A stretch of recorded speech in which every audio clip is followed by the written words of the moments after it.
Bueno, queremos hacernos cargo de este tema importante, por supuesto, para comprender también lo que ocurre en el mundo, y hemos invitado al estudio del canal 24 Horas a Samuel Fernández. Él es analista internacional de la Universidad Central, pero en especial, y lo interesante de esta conversación es que ha sido ex embajador en varios países árabes como Egipto, Qatar y otros. Samuel, bienvenido acá al estudio. Gracias, Cristian. Para comprender este hecho que veíamos en la nota, esta crisis humanitaria que está viviendo por estos días Irak.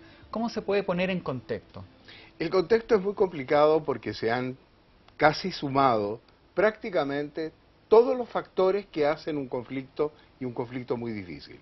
Tenemos un factor religioso, naturalmente todo el mundo lo conoce, sabe que hay un extremismo religioso que no respeta ninguna otra creencia, que no respeta a ninguno que disienta dentro del propio Islam, lo cual es muy complicado. Hay una división muy antigua, muy clásica, pero que ahora se ha introducido un nuevo elemento, el intento de crear un califato, vale decir, un jefe religioso descendiente del profeta Mahoma, así dice o se atribuyen, para tener un control, y un control religioso, un control en todos los campos, sin aceptar las fuerzas contrarias.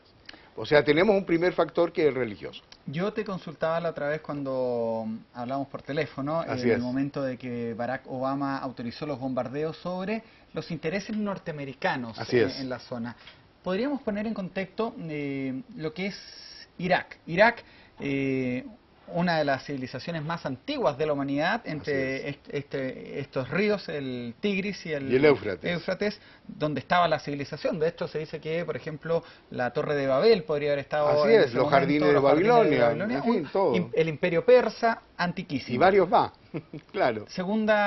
Primera Guerra Mundial, y comienzan los británicos, y los británicos arman básicamente este país. No sé si te gustaría a ti dar un poco el contexto de lo que se armó de parte del protectorado británico, que de cierta manera dividió lo que eran las etnias.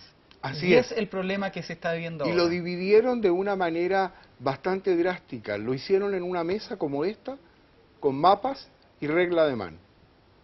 Y lo hicieron las rayas de un lado para el otro. Si ustedes se fijan, y los televidentes seguramente ven, cuando quieran ver un mapa, van a ver que el mundo árabe en ese sector del Medio Oriente tiene fronteras rectas. Y en general las fronteras rectas dividen. Y dividen de manera drástica a etnias, a grupos, a creencias, a familias. Por lo tanto, esto se hizo en esa forma. Ahora, quedó en manos de las grandes potencias, y las grandes potencias dijeron, no le vamos a dar la independencia que hemos prometido, de manera que van a quedar bajo un régimen que fue el régimen de la Sociedad de las Naciones, o sea, un régimen de protectorado, un régimen de fideicomiso. Pero no le dieron todavía la independencia para mantener el control, porque evidentemente hay intereses muy importantes allí, para empezar por el petróleo y varias cosas más.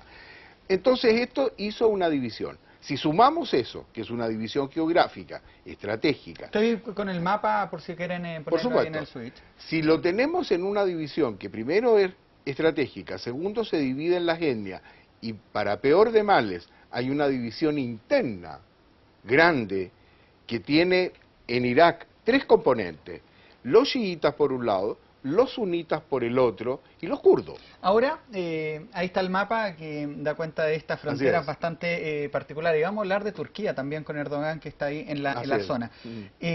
Hablamos siempre de sunitas y chiitas. Esto es dos corrientes de la misma religión, el Islam. El Islam tiene a los sunitas, que son los que profesan la sun, la tradición. Es decir, quienes creen que Mahoma no tuvo sucesores. La verdad es que no los tuvo. No los tuvo, o sea, de hecho. Sí los tuvo, pero cuidado. Tuvo 3 hijos hombres. ¿Ya? Y tuvo hijos que tenía su mujer. Pero todos murieron. Pero los chiitas... Y solamente sobrevivió una hija. Ya. Pero Fátima. Pero Fátima se casa. Y el marido de ella, el yerno de Mahoma, que además era primo, era pariente, porque todo esto es un poco de clan, decide comandar la religión. Pero para algunos dice, ese no. Y ahí se arman los chiitas. Los chiitas, que dicen, no, esto hay que elegirlo. Ya. Y hay que elegirlo de entre los más fieles seguidores del profeta o sus parientes más cercanos. Y comienza, porque habían otros intereses, y comienza esta división grande entre los sunitas y chiitas. ¿Hay otras divisiones? Sí, se dividieron infinidad de veces. Lo que pasa es que cada cual dijo, este es el verdadero Islam. El otro no, es una interpretación. Y como el Corán no se puede interpretar, entonces sigamos la regla fija. Eso durante muchos años, hasta que llega uno de los gobiernos que nosotros conocemos, básicamente motivado por lo que fue la Guerra Fría, que fue el de Saddam Hussein, quienes al principio representaba un aliado para los Estados Unidos. Pero antes hubo una monarquía en Irak que fue derrocada por el partido Baas, que es el Partido del Pueblo, y que derrotan a la monarquía, la derrocan, matan al rey. Estaba rezando en una mezquita y lo mataron. O sea, así de drásticos son, digamos. Y ahí asume, dentro de una pelea interna, un sector todavía suní, porque ni siquiera es el suní general. Porque Saddam Hussein pertenecía a un clan, de Tigrit, y ese clan es el que en definitiva se impone sobre los demás, con una semicorriente religiosa también. De manera que las divisiones son eternas. Y ahí comienza este personaje en la historia que es Saddam Hussein, que al principio es apoyado por los Estados Unidos, porque si volvemos a ver el mapa nos damos cuenta que Irak está al lado de Irán. Y la pelea fue con Irán y pelearon 8 años. En la guerra en el 80 más o menos. Claro, exactamente. Y nadie ganó en esa guerra. Eso es lo curioso. Quedaron destruidos ambos, aminorados ambos, pero ninguno se impuso sobre el otro. Cambia de mano, pero el cambio de mano es en Irán. Claro.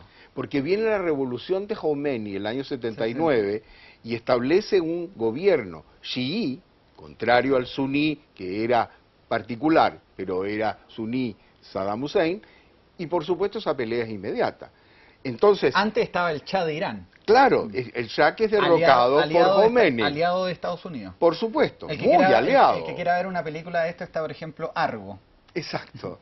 No, y además estaba absolutamente dependiente de Estados Unidos y de las potencias occidentales. Perfecto. Esto hace que todo confluya para que las divisiones se produzcan de manera tremenda. Y ahora se suma, desgraciadamente, un factor nuevo. Porque hasta ahí eran peleas tradicionales de cientos o de miles de años. Porque estamos hablando de varios siglos en este tema, desde que el Islam termina o se impone el año 630 y tanto de la era cristiana. De manera que son muchos años de pelea entre ellos. Pero aquí se le suma un factor nuevo. El factor nuevo está en el extremismo islamita. No, pero eso es lo que está viendo ahora. Exacto. Veamos, vámonos a la década del 90. Bueno. 91, Primera Guerra del Golfo. Eso es porque Saddam Hussein invade Irak. ¿Y por qué lo invade? No, invade Kuwait. Exacto, Kuwait. Lo hace porque dice, esta es la 19ª provincia que pertenece a Irak. Entonces me la tomo. Un poco como lo que está haciendo Putin con Crimea. Podemos hacer comparaciones odiosas, por supuesto. O Hitler con Polonia. Bueno, en la historia se repite esto, no hay ninguna novedad muy rara. Y ahí comienza la invasión norteamericana. Exacto, pero cuidado, no es invasión solamente norteamericana. La agresión que hace Irak en Kuwait es respaldada por Naciones Unidas. Y todos los países, inclusive Rusia, China, Francia, Gran Bretaña, los miembros permanentes del Consejo de Seguridad, adoptan una resolución autorizando el uso de la fuerza para actuar en Irak. Bush padre. Bush padre. Y lo hace autorizado. Cuidado, sí, acá... Chile también participa.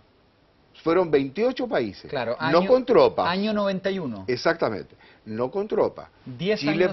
Chile participa de manera humanitaria. Perfecto. 10 años después, Bush hijo va más allá. Va más allá porque lo acusa de armas de destrucción masiva que no son encontrados, pero que, cuidado, hay una interpretación de la primera acción que hace el Consejo de Seguridad, porque deja la cosa indefinida. Si la situación continúa, los países dicen, esta situación la vuelvo a tomar y vuelvo a intervenir y ya estoy autorizado. Ya. Esa es la interpretación que hace Estados Unidos. Estamos haciendo, y los aliados. Samuel, y te lo agradezco mucho porque eres muy didáctico, este repaso histórico. Llega entonces Estados Unidos con la coalición internacional, derrocan a Saddam Hussein y comienza un gobierno de ellos, pero con el tutelaje principalmente de los Estados Unidos. Así es. Entre el 2001 a la fecha cuando Barack Obama, actual presidente, dice que se van a retirar.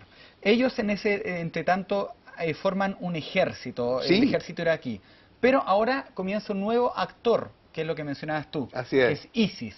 ¿Qué es ISIS? Ahora, ISIS tiene un origen que puede remontarse muy brevemente a no hace muchos años. Se supone que empieza el 2004, pero empieza a trascender porque la invasión norteamericana, más otras intervenciones en Irak, pero por sobre todo el mal gobierno de al-Maliki, el que ahora no quiere dejarlo, que es a su vez chií, que está ayudado por Irán, pero que está contrario a los suníes, como es tradicional en ellos, pero con un factor, no quiere saber de ellos. Los ha alejado. Antes más o menos esto se repartía, ahora no hay reparto. Ahora al-Maliki hizo un pésimo gobierno y los americanos lo apoyaron y todo el mundo occidental, pero esto ha fracasado. Este es el secreto del problema. Se suma un factor a todos los que hemos hablado, un factor político ahora, textual y actual, en materia de un mal gobierno de al-Maliki, que ahora está cuestionado por Abadí, que ha sido nombrado. Y al-Maliki dice, no me voy. Tenemos a los sunitas y a los chiitas peleándose durante mucho tiempo. Sí. Y voy a ir al tiro con las preguntas de los tuiteros. Pero aparecen estos ISIS, que son yihadistas. Yihadista es cuando alguien cree que por motivos religiosos o de la fuerza puede imponer su voluntad. Y es por eso que son tan violentos. Yo veía imágenes terribles. Terrible. Y desgraciadamente la acción que ha tenido Occidente en estos días, en estos momentos, ha obligado a recrudecer y a hacer aún peor la acción de este movimiento. Y este movimiento tiene un origen netamente religioso. La instauración del califato. Del califato. Y curioso, y esto es bueno que se sepa, aquí no hay un problema de fronteras, porque este movimiento no reconoce ninguna. Aquí no hay un problema estratégico, aquí no hay un problema político, hay detrás, pero no realmente. Tampoco hay un problema económico. ¿Y qué problema hay? Aquí es un problema simplemente de fanatismo religioso. Y ellos dicen, nosotros queremos crear esta zona geográfica bajo nuestro control extremo. Hasta donde lleguen. Porque y no acepto, por ejemplo, que hayan cristianos y para afuera. No se acepta a nadie, no se aceptan los musulmanes entre sí. ¿Cómo? No, pues, porque no solo está la división ancestral de chiitas y suníes, sino que hay todas las facciones en que se consideran que son malos musulmanes. Tan malos que hay que matarlos. Cuidado con lo que digo, es muy serio. Porque aquí está la gente que están matando son musulmanes, pero los matan igual. Claro. No son el cristiano, no es el protestante, no es el judío, nada. Se trata precisamente de una guerra de exterminio y se está hablando de algo mucho más serio, Cristian. Se está hablando de que aquí se están dando los factores para un genocidio, porque el genocidio busca exterminar al contrario, por razones, sea políticas, económicas, raciales o lo que fuere. En este caso es un exterminio por razones religiosas. ¿Y por qué si hemos hablado tanto de Gaza y de este conflicto que hay, nadie hace una manifestación importante por el genocidio que dice usted? Porque se está creando la situación. Todavía es muy pronto para poder definirlo, pero yo creo, desgraciadamente, que se están dando las condiciones para que esto termine en un verdadero genocidio. Ahora, si hay genocidio, es un crimen internacional. Si hay crimen internacional, se llama a la comunidad internacional a actuar sobre un genocidio. Y ahí el Consejo de Seguridad de las Naciones Unidas tiene algo que debería decir, actuar. Donde Chile es miembro no permanente. No permanente. Vamos con las preguntas de Twitter en estos ya últimos 15 minutos que vamos a estar conversando con Samuel. La hace Margarita Janque. ¿Le puede preguntar cuánto de culpa tiene Occidente en esta cosa entre que la cosa esté así en Irak, ¿cierto? ¿O no la hay? ¿Qué tan culpables somos los occidentales del problema que está ocurriendo? Yo creo que tenemos bastante culpa sin tenerla toda, porque evidentemente no somos los que hemos causado los problemas, pero hay una culpa indirecta. ¿Cuál es? No entenderlos. Y fíjate que te estoy diciendo algo que parece raro, no entenderlo, porque hemos tratado de imponer sistemas occidentales, democracias occidentales, libertades occidentales, religiones occidentales que no han sido aceptadas. Ese me recuerda al, serio, al movimiento del el Boko Haram, por que supuesto. significa la educación occidental. Por supuesto, es lo que se opone, porque ellos no creen en la... Digámoslo derechamente, ellos no creen en la igualdad del hombre y la mujer, ellos no creen en la libertad religiosa. O te conviertes al Islam, el más duro, el más estricto, o te matan. Es el modelo occidental que hemos tratado de imponer como sociedad en y eso Estados Unidos se equivocó fatalmente. Dijo, aquí vamos a hacer una democracia. Por supuesto que Saddam Hussein era un tirano, por supuesto que todos los dictadores que salieron volando con la famosa primavera árabe que se terminó de primavera ya no tiene nada y lo hemos hablado. Gaddafi, Mubarak. Ve tú cómo han terminado. Claro. Pero han dicho un ideal occidental, un ideal de decir, hagámoslo de esta manera.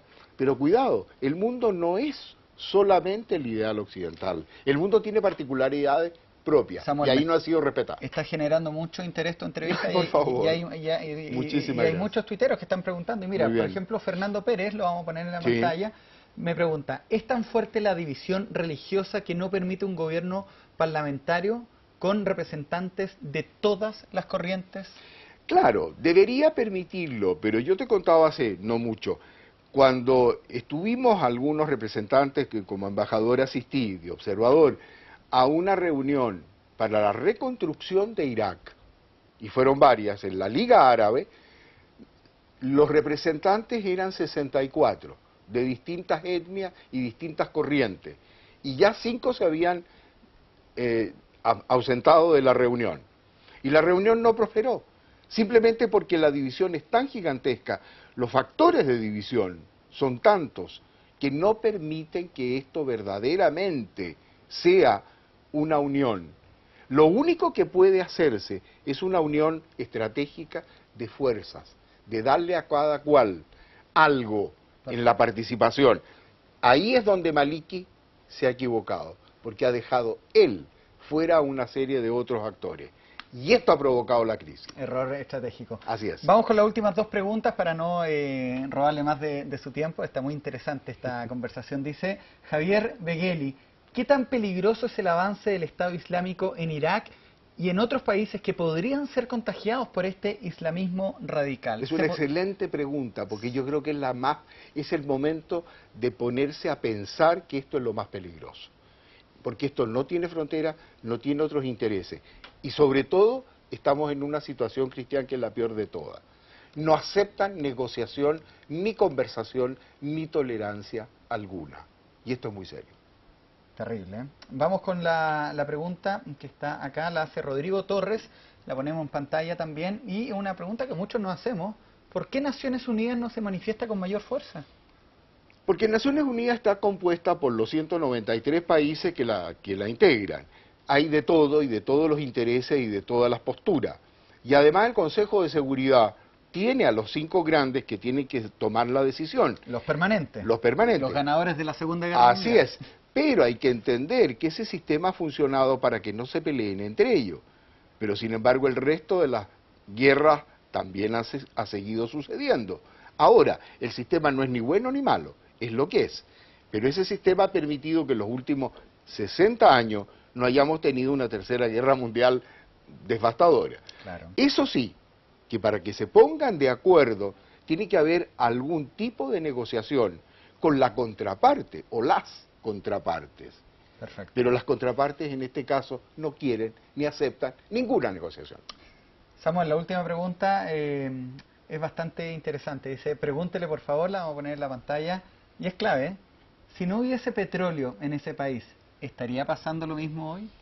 Yo creo que pasaría igual. Por el tema religioso. Yo creo que pasaría igual. Por ejemplo, por el tema religioso, porque eso trasciende. Ahora, si le agregamos el ingrediente del petróleo y todo lo estratégico que representa la zona, hacemos una escalada del problema.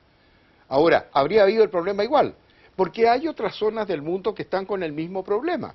Por favor, tenemos un problema serio con Corea del Norte, hay un problema con Sudán del Sur, hay un problema en Centroáfrica, y así hay un problema en Nigeria.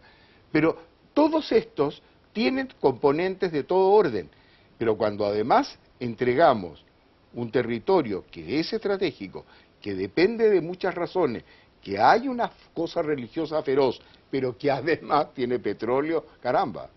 Conociendo como conoce el mundo árabe, ¿qué vislumbras para los próximos años? Yo creo que lo único que puede resultar es algo que no se ha hecho hasta ahora o se ha hecho muy tímidamente. Estos problemas empiezan y deben empezar a ser intentados de solucionar por el propio mundo árabe. Aquí la intervención occidental es la que no corresponde. Todas las veces que Occidente, con la muy buena intención o con algunas dobles intenciones, hay de todo, ha intentado intervenir, no ha resultado nada. Cuando se entienden entre ellos, porque de esto hace milenios que están en la pelea, cuando logran entenderse entre ellos, ahí podemos respirar un poco más tranquilos. Pero cuidado, eso sí, que el nuevo ingrediente es algo que no ha sido antes tomado en cuenta. Este fanatismo religioso ya adquiere dimensiones mucho mayores de las que hubiéramos pensado. Tengo que terminar la entrevista, pero están llegando Por favor. preguntas. Entonces no sé. A ver, ya, sigamos. Me van a retar. La hace Jaime Neira. Te pregunta. Vamos bastante breve porque son varias. Pongámosla en pantalla. Dice, a ver si la podemos ver. ¿Se fraccionará Irak? Es lo más probable. Es una muy buena reflexión, porque son incompatibles por ahora. Ahora, cuando nadie quiere estar con el otro, se separa, ¿o no? Perfecto. Esto es la lógica. Mira, Renato hace una consulta que un poco habla de lo que mencionábamos hace un momento. Estados Unidos fomentó a estos grupos rebeldes, por ejemplo, es sabido en Siria. Ahora perjudican su interés en Irak y los llama terroristas. No, el terrorismo es una definición un poco más general. Pasó con los talibanes en por Afganistán. Supuesto. Es cosa de ver, a mí me gusta hacer las comparaciones no, con por cierto. Rambo 3. En claro, Rambo 3, pues. Rambo ayuda al valiente pueblo de Afganistán que peleaba contra los rusos. Por supuesto. Hasta que ese valiente pueblo de Afganistán... Lo que pasa es que cuando hay un enemigo mayor, se busca todos los pequeños aliados y todos los que sirvan. Y esto lo hacen todos los países, no solo Estados Unidos, lo hacen medio mundo. Es cosa de mirar un poco la situación en Ucrania. Por lo tanto, esto no puede llamarnos la atención. Eso sí, que tratar de armar a un sector para que pelee con el otro y luego abandonarlo para que se peleen entre sí y luego ser enemigo y tratar de pelear con el antiguo sector que era amigo, esto no es un juego de palabras. En la realidad, sí, crea las situaciones que estamos. Perfecto. O sea, por supuesto que hay responsabilidad y de muchos. Samuel Fernández, yo quiero agradecerte tu tiempo, un poco más tarde de lo que habíamos pensado, pero hay que hacerse cargo de estos temas, no nos podemos mirar absolutamente, y con un Chile que tú mencionabas muy bien, como miembro no permanente del Consejo de Seguridad. Yo creo que si los árabes no logran ponerse de acuerdo, si el mundo no logra ponerse de acuerdo, estamos en una situación muy complicada.